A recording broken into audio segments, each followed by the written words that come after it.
Hi, welcome to all. Myself, Timmegoda MB, working as a lecturer in Mechanical Engineering Department, Government Polytechnic, Turvekere. So in this machine design subject, in this 7th session, we are going to discuss about the design of springs. In this design of springs, we are going to solve the problems on springs. That means we are going to design a spring for the given conditions, and also at the end we are going to discuss about multiple choice questions. So in the previous sessions we already learned the procedure for designing a springs. So ನಾವು ಇದುವರೆಗೂ ಯಾವ ತರ spring ಅನ್ನು design ಮಾಡಬೇಕು given loading ಕಂಡೀಷನ್ಗೆ ಅನ್ನೋದನ್ನ ನಾವು study ಮಾಡಿದ್ವಿ. So ಈ ಸೆಷನ್ ಅಲ್ಲೂ ಸಹ ನಾವು ಅಡಿಷನಲ್ ಆಗಿ ಪ್ರಾಬ್ಲಮ್ಸ್ ನ ಸಾಲ್ವ್ ಮಾಡ್ತಾ ಇದೀವಿ. Okay, so first I will read the problem. A safety valve of 60 mm diameter is to blow off at a pressure of 1.2 Newton per millimeter square. It is held on its seat by a closed coiled helical spring. The maximum lift of the valve is 10 mm. Design a suitable compression spring of spring index 5 and providing an initial compression of 35 mm. So the maximum shear stress in the material of the wire is limited to 500 MPa. The modulus of rigidity for the spring material is 80 kN per millimeter square. Calculate diameter of the spring wire, mean coil diameter, number of active turns and pitch of the coil. Take Wahl's factor. So this is the problem. This is the application problem. ಈ safety valve ಅಲ್ಲಿ ನಾವು spring ಅನ್ನ use ಮಾಡಿದ್ವಿ. ಆ safety valve place ಮಾಡಿರ್ತಕ್ಕಂಥ place ಅಲ್ಲಿ ಆ diameter of the valve ಎಷ್ಟಿದೆ ಅಂದ್ರೆ 60 mm ಇದೆ. So is to blow off at a pressure of 1.2 Newton per millimeter square. ಆ ಪ್ರೆಷರ್ ಅಲ್ಲಿ ಪ್ಲೇಸ್ ಆಗಿರುತ್ತೆ. ಸೊ ಆ ಪ್ರೆಷರ್ ಅಲ್ಲಿ ಪ್ಲೇಸ್ ಆದಾಗ ದ ಇನಿಷಿಯಲ್ ಕಂಪ್ರೆಷನ್ ಎಷ್ಟಿರುತ್ತೆ ಅಂದ್ರೆ 35 mm ಇರುತ್ತೆ. ಇಲ್ಲಿ ಕೊಟ್ಟಿದ್ದಾರೆ ನೋಡಿ, providing an initial compression of 35 mm. So next ಏನಾಗುತ್ತೆ, ಅದು ಬ್ಲೋ ಆಫ್ ಆದಾಗ ಪ್ರೆಷರ್ ಎಷ್ಟು ಡಿಫ್ಲೆಕ್ಷನ್ ಎಷ್ಟು ಇನ್ಕ್ರೀಸ್ ಆಗುತ್ತೆ ಅಂದ್ರೆ ಮ್ಯಾಕ್ಸಿಮಮ್ ಲಿಫ್ಟ್ ಎಷ್ಟಾಗುತ್ತೆ ಅಂದ್ರೆ 10 mm ಆಗುತ್ತೆ. ಸೊ ಇನಿಷಿಯಲ್ ಏನಾಗಿರುತ್ತೆ, ವ್ಯಾಲ್ವ್ ಇಲ್ಲಿ ಪ್ಲೇಸ್ ಆಗಿರುತ್ತೆ, ಅದ್ರ ಡಿಸ್ಟೆನ್ಸ್ 35 mm ಇರುತ್ತೆ. ಸೊ ನೆಕ್ಸ್ಟ್ ಏನಾಗುತ್ತೆ, ಅದ್ರ ಮೇಲೆ ಲೋಡ್ ಬಿದ್ದಾಗ ಸೊ 10 mm ಅಷ್ಟು ಡಿಫ್ಲೆಕ್ಷನ್ ಆಗುತ್ತೆ. ಸೊ ದಟ್ ಮ್ಯಾಕ್ಸಿಮಮ್ ಡಿಫ್ಲೆಕ್ಷನ್ ಎಷ್ಟಾಯ್ತು, ಇನಿಷಿಯಲಿ 35 ಇರುತ್ತೆ. ಸೊ ಮ್ಯಾಕ್ಸಿಮಮ್ ಡಿಫ್ಲೆಕ್ಷನ್ ಎಷ್ಟಾಗುತ್ತೆ ಅಂದ್ರೆ 45 mm ಆಗುತ್ತೆ. ಸೊ ಇಲ್ಲಿ ನಾವೇನ್ ಮಾಡಬೇಕು, for this 1.2 Newton per millimeter square ಗೆ what is the initial force that acts on the spring ಅನ್ನ ಕ್ಯಾಲ್ಕುಲೇಟ್ ಮಾಡಬೇಕು. ಸೊ ಇಲ್ಲಿ ಮ್ಯಾಕ್ಸಿಮಮ್ ಡಿಫ್ಲೆಕ್ಷನ್ ನ ಕನ್ಸಿಡರ್ ಮಾಡ್ಕೊಂಡು ಮ್ಯಾಕ್ಸಿಮಮ್ ಫೋರ್ಸ್ ನ ಕಂಡುಹಿಡಿಬೇಕು. ಸೊ ಈ ಪ್ರಾಬ್ಲಮ್ ಅಲ್ಲಿ ನಾವು ಫೋರ್ಸಸ್ ನ ಕಂಡುಹಿಡ್ಕೊಬೇಕು corresponding to this pressure and corresponding to this deflection. ಇನ್ನೇ ನನಗೆ ಸ್ಪ್ರಿಂಗ್ ಡಿಸೈನ್ ಮಾಡಬೇಕು ಅಂದ್ರೆ ಅದರ ಅಲೋಬಲ್ ಶಿಯರ್ ಸ್ಟ್ರೆಸ್ ಗೊತ್ತಿರಬೇಕು, ಅದನ್ನು ಕೊಟ್ಟಿದ್ದಾನೆ 500 MPa ಅಂತ, that is equal to 500 Newton per millimeter square. ಮತ್ತೆ ಮಾಡ್ಯುಲಸ್ ಆಫ್ ರಿಜಿಡಿಟಿ ಕೊಟ್ಟಿದ್ದಾನೆ, G is equal to 80 kN per millimeter square, that is equal to 80 into 10⁻³ Newton per millimeter square. So ನಾವು ಎಲ್ಲ ಏನೇನು given data ಇದೆ first ಬರ್ಕೊಬೇಕಾಗುತ್ತೆ. Okay, DV diameter of the valve 60 mm, initial pressure 1.2 Newton per millimeter square and initial deflection 35 mm. So and the maximum lift of the valve 10 mm. 35 initial compression ಇರುತ್ತೆ, next 10 mm deflection ಆಗುತ್ತೆ. So total ಎಷ್ಟು deflection ಆದಂಗೆ ಆಯ್ತದ 45 mm ಅಷ್ಟು compress ಆದಂಗೆ ಆಯ್ತು spring. So next spring index 5 ಅಂತ ಕೊಟ್ಟಿದ್ದಾನೆ, ಶಿಯರ್ ಅಲೋವಬಲ್ ಶಿಯರ್ ಸ್ಟ್ರೆಸ್ ಕೊಟ್ಟಿದ್ದಾನೆ, ಮಾಡ್ಯುಲಸ್ ಆಫ್ ರಿಜಿಡಿಟಿ ಕೊಟ್ಟಿದ್ದಾನೆ, ಅವೆಲ್ಲ ಬರ್ಕೊಬೇಕು. ಓಕೆ, ಈ ಪ್ರಾಬ್ಲಮ್ ಅಷ್ಟೇ ಇವನೇ ಕೇಳಿದ್ದಾನೆ, ಡಯಾಮೀಟರ್ ಆಫ್ ದಿ ವೈರ್ ಕಂಡುಹಿಡಿಯಿರಿ, ಮೀನ್ ಕಾಯಿಲ್ ಡಯಾಮೀಟರ್ ಕ್ಯಾಲ್ಕುಲೇಟ್ ಮಾಡಿ, ನಂಬರ್ ಆಫ್ ಆಕ್ಟಿವ್ ಟರ್ನ್ಸ್ ನ ಕ್ಯಾಲ್ಕುಲೇಟ್ ಮಾಡಿ, ಪಿಚ್ ಆಫ್ ದಿ ಕಾಯಿಲ್ ಅಂತ ಕೇಳಿದ್ದಾನೆ. ಓಕೆ, ಸೊ ಇವಾಗ ನಾವು ಫಸ್ಟ್ ಏನ್ ಮಾಡಬೇಕು, diameter of the spring wire calculate ಮಾಡಬೇಕು. Diameter of the spring wire calculate ಮಾಡೋದಕ್ಕೆ ನನಗೆ ಏನ್ ಬೇಕು, ಫೋರ್ಸ್ ಬೇಕು. ಸೊ ಅದಕ್ಕೋಸ್ಕರ ಇಲ್ಲಿ ಪ್ರೆಷರ್ ಕೊಟ್ಟಿದ್ದಾರೆ, corresponding to pressure and corresponding to deflections ನಾವು ಫೋರ್ಸ್ ಅನ್ನ ಕಂಡುಹಿಡಿಯೋಣ. Okay, we know that the maximum load acts on the valve when it just begins to blow off, that is initial force is equal to pressure into area of the valve seat, pi/4 d1 square into p1, pi/4 into diameter of the valve, that is 60 mm, that is 60 square into 1.2 Newton per millimeter square, that is pressure, So on calculating this, you will get 3394 Newton. So that is the initial force that acts on the spring corresponding to the initial deflection of 35 mm. Next we have to calculate the maximum compression of the spring, that is y1 plus y2. y1 is 35 mm, y2 is 10 mm, so that the maximum deflection of the spring is, or maximum compression of the spring is 45 mm. Next, corresponding to that maximum deflection, we have to calculate the maximum force. We know that stiffness of the spring or spring rate, that is given by F by Y, force required per unit deflection. That equation is available in 11.7a, page number 170. 11.7a, that indicates equation number P170, that is page number in design data handbook. Okay, F by Y is equal to F1 divided by Y1 is equal to F2 by Y max, that is maximum deflection corresponding to maximum force.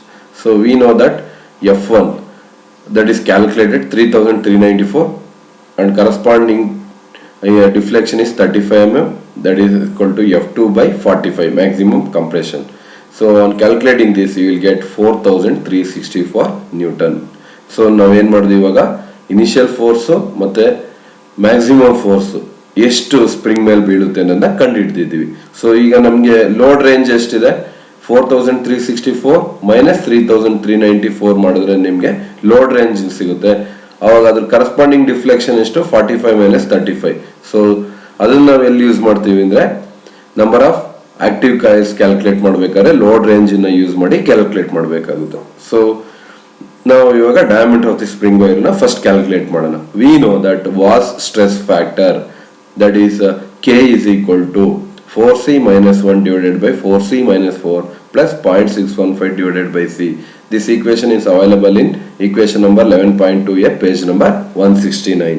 So ಇವಾಗ ನಾವು ಈ equation ಗೆ spring index ನ ಕೊಟ್ಟಿದ್ದಾನಲ್ಲ, ಅದನ್ನ substitute ಮಾಡಿ you will get the value of K. 4 into 5 minus 1 divided by 4 into 5 minus 4 plus 0.615 divided by 5, that is equal to 1.3105. So next we have to calculate the diameter of the wire. Diameter of the wire na calculate ಮಾಡ್ತೀವಿ ಅಂದ್ರೆ, now maximum shear stress induced in the spring wire, that is tau is equal to 8F2 dk divided by pi d cube. The equation number is 11.1d, page number 169 of design data handbook ಅಲ್ಲಿ ನಿಮ್ಗೆ ಸಿಗುತ್ತೆ. ಅದನ್ನ copy ಮಾಡಬೇಕು. Copy ಮಾಡಿಕೊಂಡು ನೀವು ಏನೇನು given values ಕೊಟ್ಟಿದ್ದಾರೆ ಅದನ್ನೆಲ್ಲ ಸಬ್ಸ್ಟಿಟ್ಯೂಟ್ ಮಾಡಬೇಕು. ಗಿವನ್ ವ್ಯಾಲ್ಯೂಸ್ ಮತ್ತೆ calculated values. Allowable shear stress is equal to 500 Newton per millimeter square is equal to 8 into 4364. That is the maximum force that acts on the spring wire. That is 5 into D. That is taken by the spring index value into 1.3105 divided by pi d cube. So ಇದನ್ನು ನೀವು simplify ಮಾಡಿದ್ರೆ, calculate ಮಾಡಿದ್ರೆ, you will get 12.07 mm. So ಈ 12.07 ನಾವೇನ್ ಮಾಡಬೇಕು, standard value, standard diameter of the spring wire ನ table ನಿಂದ, design data and book table ಅಲ್ಲಿ ರೆಫರ್ ಮಾಡಿ ನಾವು ಬರ್ಕೊಬೇಕಾಗುತ್ತೆ. ಓಕೆ, ಅದು ಟೇಬಲ್ ನಂಬರ್ 11.2 ಪೇಜ್ ನಂಬರ್ 188 ಅಲ್ಲಿ ನಿಮಗೆ ಸಿಗುತ್ತೆ. D is equal to 12.5 mm. This is the standard diameter of the spring wire. Okay. So after finding the diameter of the spring wire, next we have to calculate the mean diameter of the spring coil. We know that mean diameter of the spring coil, that is D is equal to C into D, that is equal to 5 into D, that is equal to 5 into 12.5, that is equal to 62.5 mm. Next you have to calculate the outer diameter of the spring coil, that is given by D plus T.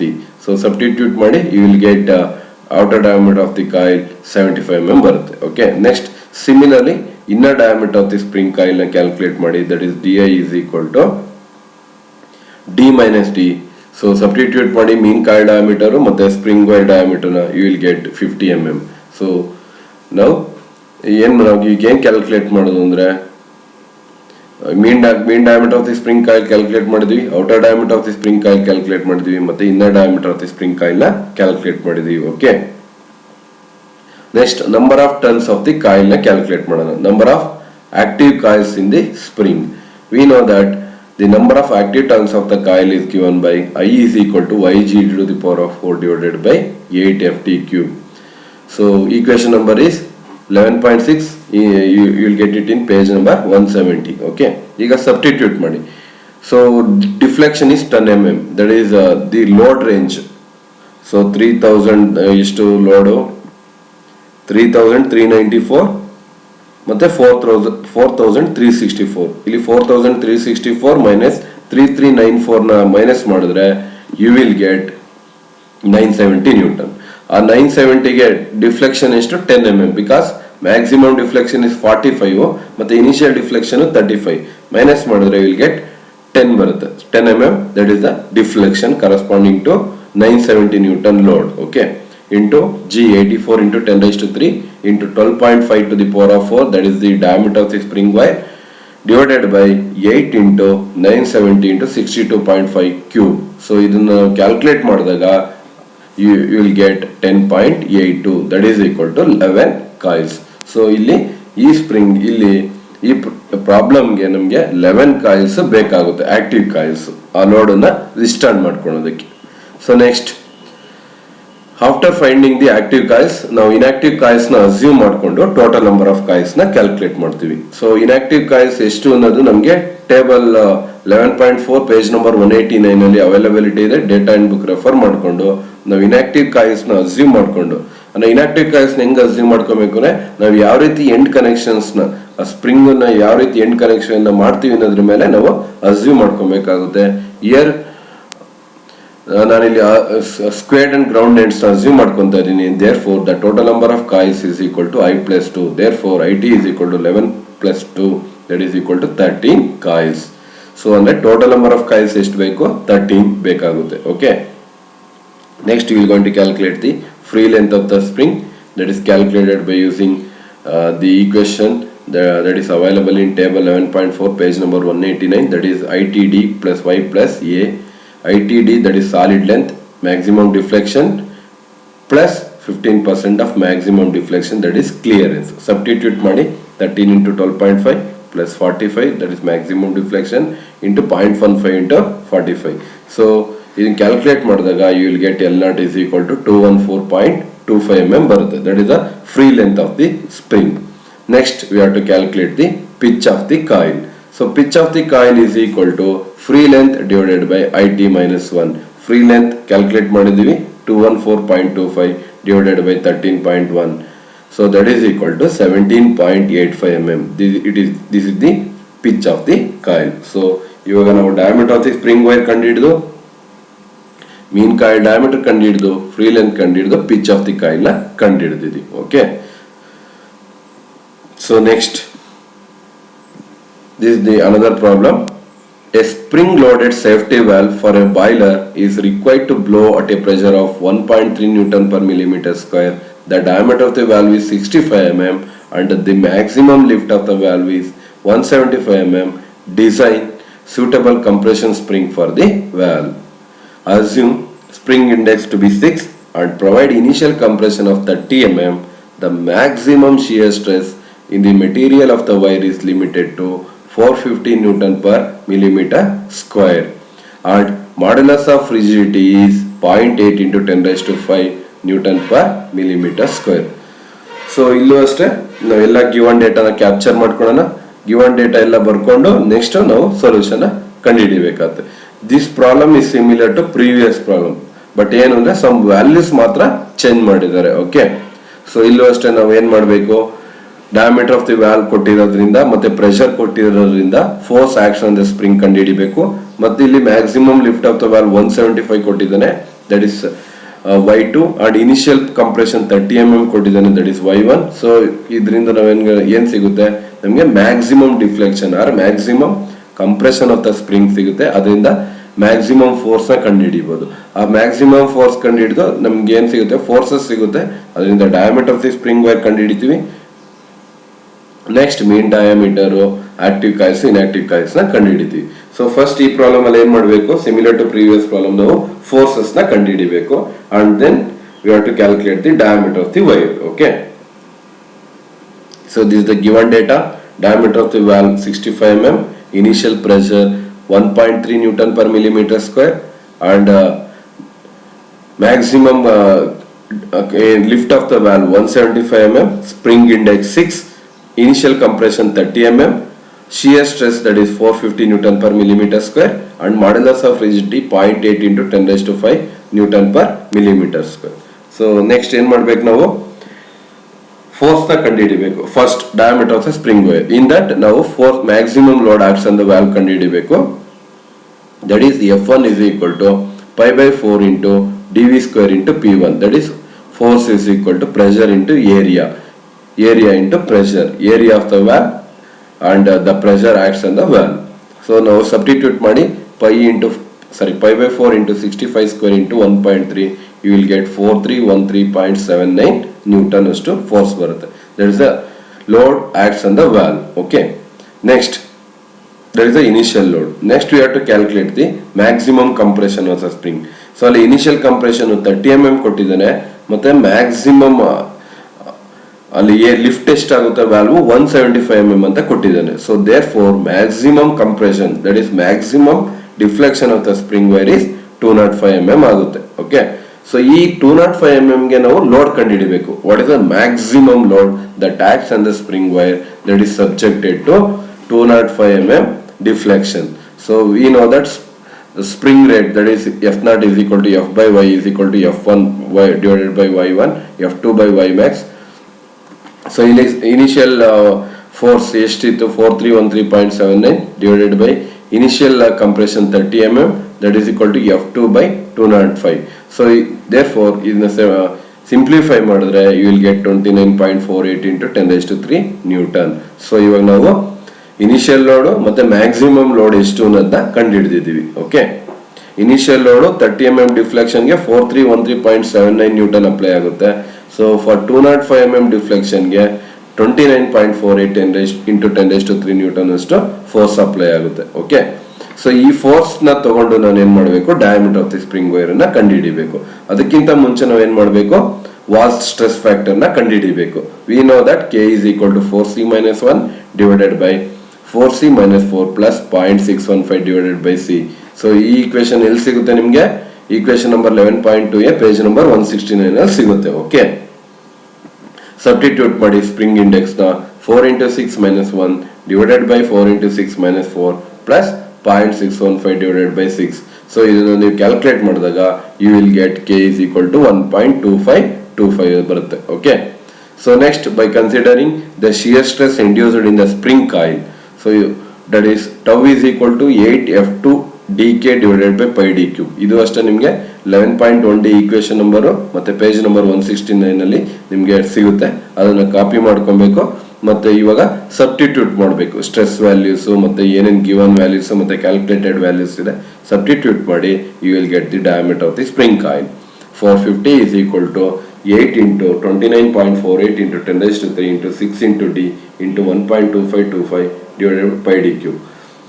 This is the maximum force, that is F2. This is D, mean coil diameter, that is equal to 6 into D into 1.2525.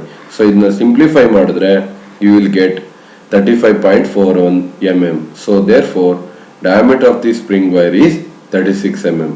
So you maximum diameter ಬಂದಿರೋದ್ರಿಂದ ನನಗೆ data and book ಅಲ್ಲಿ maximum values of diameter standard values ನ ಕೊಟ್ಟಿಲ್ಲ, ಅದಕ್ಕೆ ನಾನು ಏನ್ ಮಾಡ್ತಾ ಇದ್ದೀನಿ 36 mm ಅಂತ ಸೆಲೆಕ್ಟ್ ಬರ್ಕೊಂತ ಇದ್ದೀನಿ. Okay, next after finding the diameter of the spring wire, mean diameter of the spring coil calculate ಮಾಡಬೇಕು. Mean diameter of the spring coil is given by D is equal to C into D, that is equal to 6 into D, that is equal to 6 into 36, that is equal to 216 mm. Next we have to calculate the outer diameter of the spring coil, that is D plus D. So D ಮತ್ತೆ D value na substitute ಮಾಡಿ you will get outer diameter of the spring coil. Next similarly inner diameter of the spring coil na ನಾವು calculate ಮಾಡಬೇಕು. DI is equal to D minus D. D ಅಂದ್ರೆ 216, D ಅಂದ್ರೆ 36.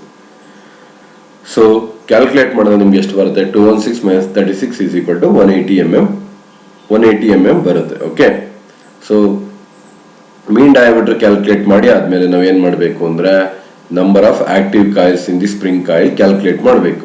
Okay, ಆ spring ಅಲ್ಲಿ active coils ಎಷ್ಟಿದೆ ಅಂತ calculate ಮಾಡೋಣ. We know that I is equal to yg to the power of 4 divided by 8ft cube. So equation number 11.6 and that is available in page number 170 of design data handbook. ಇವಾಗ ಇದಕ್ಕೆ ನಾವೇನ್ ಮಾಡಬೇಕು, values ನ substitute ಮಾಡೋಣ. y ಎಷ್ಟು, deflection 175, 205 minus 30 mm, so that is the deflection. Next G, modulus of rigidity ಅವನಿಗೆ ಕೊಟ್ಟಿದ್ದಾನೆ 0.8 into 10⁵.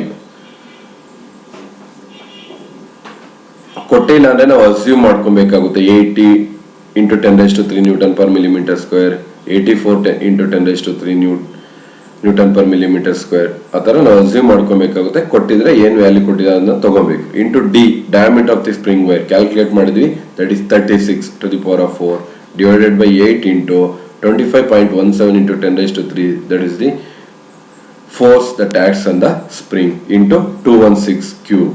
So ಇದನ್ನ ಸಿಂಪ್ಲಿಫೈ ಮಾಡಿದ್ರೆ you will get 11.59, that is equal to 12 coils. Okay,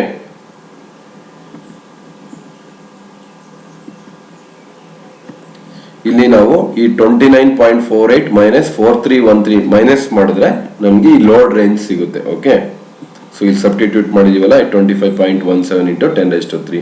this is the load range corresponding to this 175 mm deflection. So ಈಗ ನೀವು calculate ಮಾಡಿದ್ರೆ ಎಷ್ಟು ಬಂತು, 11.59 ಬಂತು. So therefore number of active coils is equal to 12, ಅಂದ್ರೆ 12 coils ನಮ್ಗೆ ಇಲ್ಲಿ ಬೇಕಾಗುತ್ತೆ ಫಾರ್ ದಿಸ್ ಡೇಟಾ, ಗಿವನ್ ಡೇಟಾಸ್ಗೆ. Next total number of coils ನ ಕ್ಯಾಲ್ಕುಲೇಟ್ ಮಾಡ್ತೀವಿ. Assuming inactive coils, assume S squared and ground ends. The total number of turns is equal to I+2. So ಈ I+2 equation ನಿಮಗೆ table 11.4 page number 189 ಅಲ್ಲಿ ಸಿಗುತ್ತೆ. So IT is equal to 12 plus 2 is equal to 14 coils. Therefore, total number of coils in this spring is 14 coils. Next ನಾವು free length of the spring ನ calculate ಮಾಡಬೇಕು. We know that free length of the spring is equal to, that is L0 is equal to ITD plus Y plus A. ITD plus Y plus Y is nothing but maximum deflection, and A, that is the gap between the adjacent coils. So spring compress ಆದಾಗ each coil gap ಎಷ್ಟು ಇರುತ್ತೆ ಅದನ್ನ ಎಷ್ಟು ತಗೊಂತೀವಿ ಅಂದ್ರೆ 15% of maximum deflection ತಗೊಂತೀವಿ. Therefore 14 into 36 plus 205 plus 0.15 into 205, so that you will get 739.75 mm. That is the free length of the spring. So next, the last one, pitch of the coil, that is free length divided by IT minus 1, that is equal to 739.75 divided by 14 minus 1, that is equal to 56.9 mm. This is the pitch of the coil. Okay. Next, we will discuss another problem. A closed coiled helical spring is required to have a sliding fit over a rod of 25 mm in diameter. The spring is to carry a maximum load of 120 Newton, and the deflection at this load is to be 20 mm. The torsional shear stress must not exceed 300 Newton per millimeter square. Suggest suitable dimensions for the spring. Assume G is equal to 80 into 10⁵ Newton per millimeter square. Assume the mean diameter of the coil is 20% more than the rod diameter. So this is also one simple problem. ಇಲ್ಲಿ ಏನಾಗಿದೆ, ಒಂದು spring ಆಗಿದೆ, ಆ spring ಏನಾಗ್ತದೆ sliding fit ತರ place ಮಾಡಿದ್ರೆ over A rod of 25 mm in diameter. So ಆ 25 mm rod diameter ಮೇಲೆ ಸ್ಪ್ರಿಂಗ್ ಅನ್ನ ಪ್ಲೇಸ್ ಮಾಡಿದ್ದಾನೆ. ಆ ಸ್ಪ್ರಿಂಗ್ ಎಷ್ಟು ಲೋಡ್ ಅನ್ನು ವಿಸ್ತಾರ ಮಾಡ್ಕೊಬೇಕು, 120 Newton ಅಷ್ಟು ಲೋಡ್ ನ ವಿಸ್ತಾರ ಮಾಡ್ಕೊಬೇಕು. So first diameter of the rod, d rod ಅಂತ ಬರ್ಕೊಂಡಿದ್ದೀನಿ, that is 25 mm. So load acts on the spring, that is 120 Newton. ಆ 120 Newton ಎಷ್ಟು ಡಿಫ್ಲೆಕ್ಷನ್ ಆಗುತ್ತೆ ಅಂದ್ರೆ 20 mm ಡಿಫ್ಲೆಕ್ಷನ್ ಆಗುತ್ತೆ. Therefore F is equal to 120 Newton and Y is equal to 20 mm. Next corresponding shear, ಅದಕ್ಕೆ ಅವನು ಎಷ್ಟು ಕೊಟ್ಟಿದ್ದಾನೆ, shear stress ಎಷ್ಟು ಕೊಟ್ಟಿದ್ದಾನೆ ಅಂದ್ರೆ 300 Newton per mm square ಕೊಟ್ಟಿದ್ದಾನೆ. Modulus of rigidity 80 into 10⁵ Newton per millimeter square ಕೊಟ್ಟಿದ್ದಾನೆ. This is 80 into 10⁵, not 103. Okay. Next, the mean coil diameter of the coil is 20% more than the rod diameter. Therefore, capital letter D, that is mean coil diameter of the spring wire, that is equal to 20% more than the rod diameter. 20% more means 1.2. So 25 plus 20% of 25. Therefore, it becomes 1.2 into 25. 1.25 into d rad, that is equal to 30 mm. So this is the mean coil diameter. ನೋಡಿ ಇಲ್ಲಿ force ಕೊಟ್ಟಿದ್ದಾನೆ, deflection ಕೊಟ್ಟಿದ್ದಾನೆ, stresses ಕೊಟ್ಟಿದ್ದಾನೆ, ಮತ್ತೆ ಮೀನ್ coil diameter ಕೊಟ್ಟಿದ್ದಾನೆ. Okay, but ಇಲ್ಲಿ spring index ಕೊಟ್ಟಿಲ್ಲ. ಅದಕ್ಕೋಸ್ಕರ ನಾವು ಟ್ವಿಸ್ಟಿಂಗ್ ಮೂಮೆಂಟ್ ಕ್ಯಾಲ್ಕುಲೇಟ್ ಮಾಡಿಕೊಂಡು ನಾವು diameter of the spring wire ನ ಕ್ಯಾಲ್ಕುಲೇಟ್ ಮಾಡ್ತೀವಿ. Okay, first one, diameter of the spring wire. We know that twisting moment acts on the spring, F into d by 2. This is equation. This equation is available in 11.1 page number 169.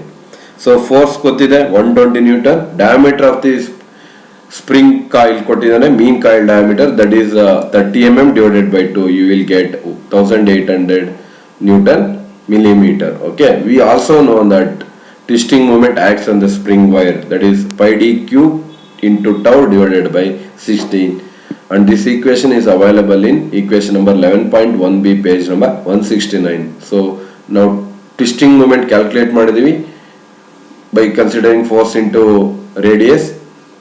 1800 is equal to pi into d cube into 300 divided by 16.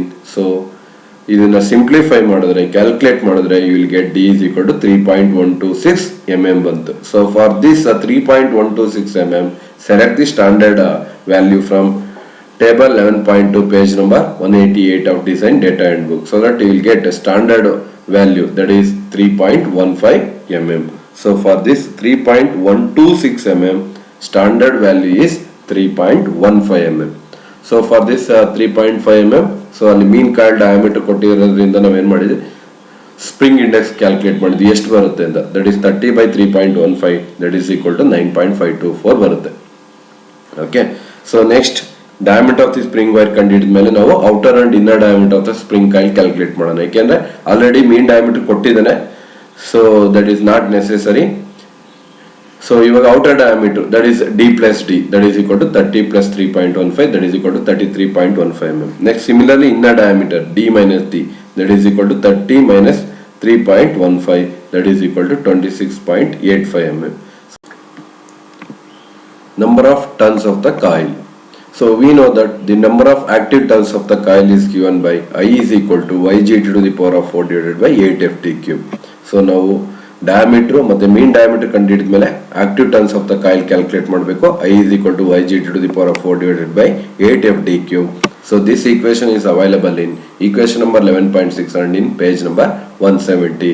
Therefore I is equal to y is equal to 20, that is the deflection of the spring, and the modulus of rigidity 8 into 10 raised to 3 Newton into diameter of the spring wire, that is 3.15, that is calculated to the power of 4 divided by 8 into 120 Newton into 30 cube, that is mean diameter of the spring coil.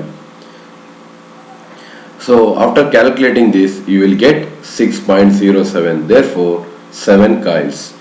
So now ಈ ಒಂದು 120 Newton load ಗೆ 20 mm deflection ಗೆ 7 coils must be required. Okay, so after finding the number of active coils, next inactive coils na assume ಮಾಡಿಕೊಂಡು total number of coils na calculate ಮಾಡಬೇಕು.